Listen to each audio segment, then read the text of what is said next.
What's up guys, it's time for the tough one. I wasn't actually planning on making this video, but I've had too many people ask me, is it worth upgrading from an iPhone 7 or 7 Plus if you literally just bought it about a year ago to the new iPhone 8 or 8 Plus?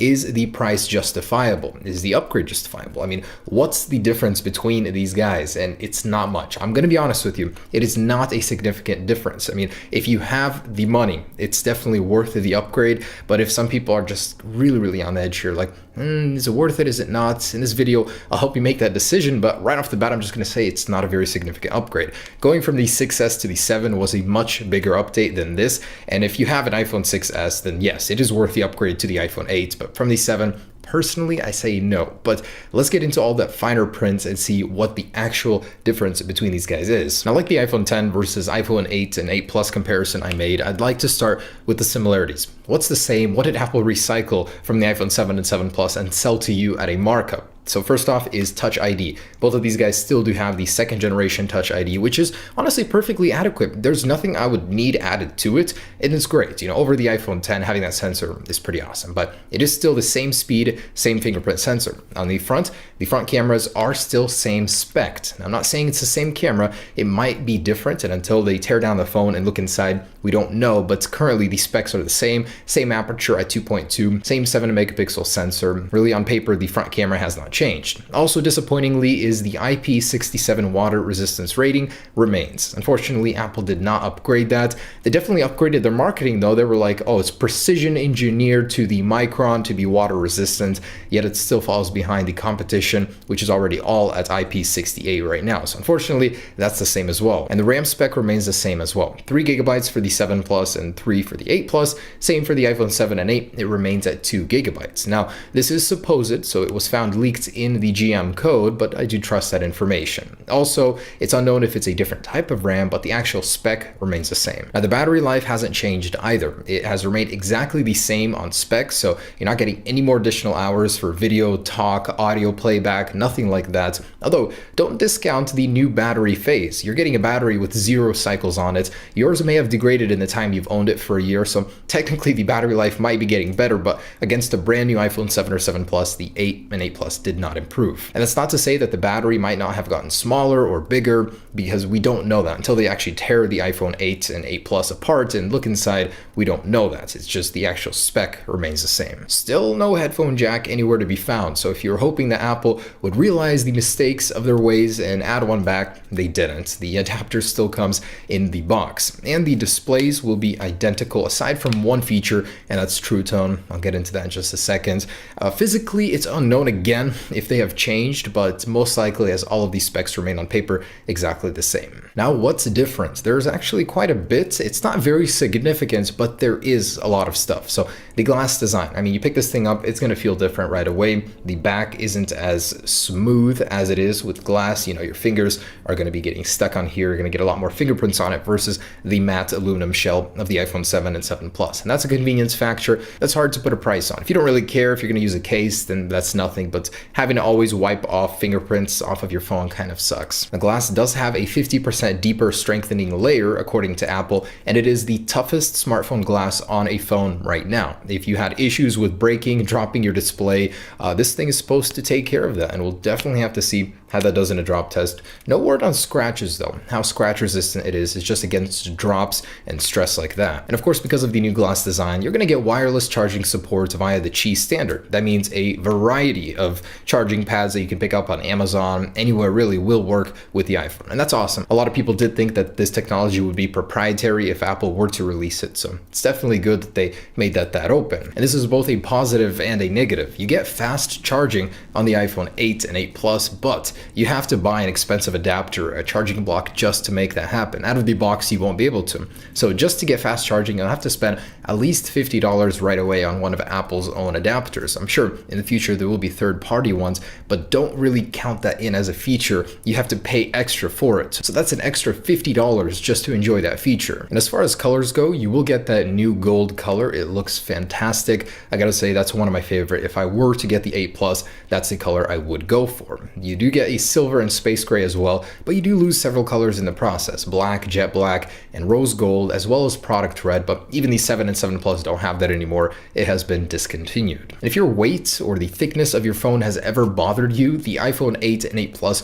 will be getting both thicker and heavier. Both will be getting 0.2 millimeters thicker, and I know that's laughable. That's not really much of a change, but the weight is getting a significant boost. For the iPhone 8, 10 grams, and for the iPhone 8 Plus, 14 grams over the 7 Plus. Significance probably due to the glass, and probably one of the most important to me is the loudspeaker. Honestly, sometimes you're just watching some YouTube videos, some video content on your phone, and the speakers aren't loud enough. On the iPhone 8 and 8 Plus, they will be getting 25% louder with a little bit better bass uniformity. So I'm excited to try that out in real life. But speakers, if they're important to you, that's one big aspect for me of the iPhone 8 and 8 Plus, although most people just use headphones, like normal people. And you get a True Tone display on the iPhone 8 and 8 Plus. So that means like Night Shift, but a little bit more natural. It actually uses sensors to make the display change in both intensity and color temperature based on your ambience and your environment. And it's a nice thing to have, although not all too different from Night Shift. And the rear cameras. So the iPhone 8 and 8 Plus do share the exact same megapixel count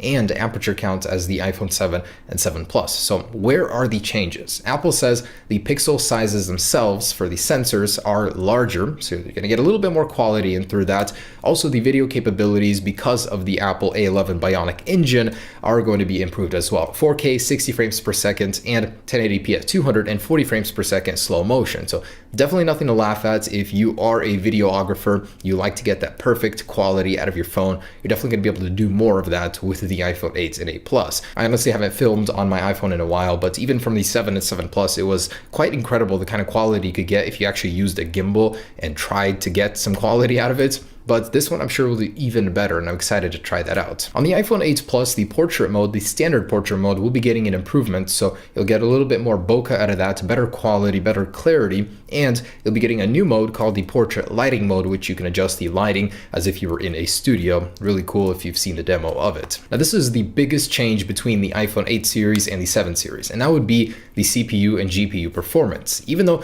they didn't have to upgrade this, it shares it with the iPhone 10, which is several $100s more expensive. Now, the iPhone 7 and 7 Plus were extremely fast, beating out all Android competitors with its speed in the real world test, and they didn't need to upgrade it, yet they did. They made it 25% faster for the faster cores in the CPU and 70% faster for the lower end ones that handle the background tasks, stuff to keep the energy draw low.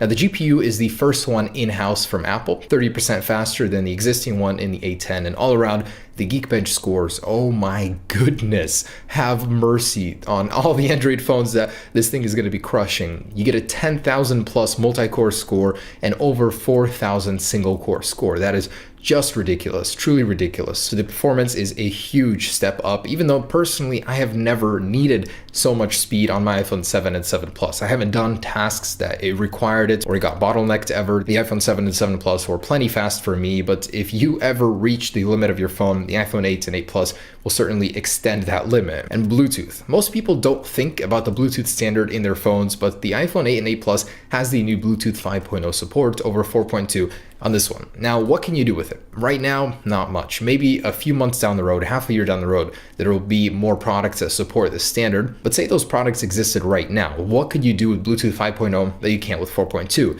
You get a longer range. Imagine leaving your phone while you're playing basketball at the gym on the floor. Personally, that's what I do. Sometimes you run out of range. You can get more range. You can transmit more data over that range, and it's more energy efficient. So right now, there are no products that take advantage of this, but in the future, it could be a game changer for the iPhone. Even Apple's new AirPods don't take advantage of Bluetooth 5.0. They're still on 4.2 currently. And pricing. I'm going to do a little throwback here to give you a perspective, but the iPhone 8 Plus is $30 more expensive than when the iPhone 7 Plus launched last year. And same thing for the iPhone 8, but with a bigger difference. It's $50 more expensive than the iPhone 7 when it originally launched. So you're paying a premium now as well, but of course, inflation between that year accounts for a few dollars in between. What are you paying for? It really doesn't seem to me like the price is justifiable over last year's model. That thing had so many upgrades over the 6S compared to this year, but Still, wireless charging is nothing to laugh at. 4K 60 frames per second and the improved slow motion, better speakers,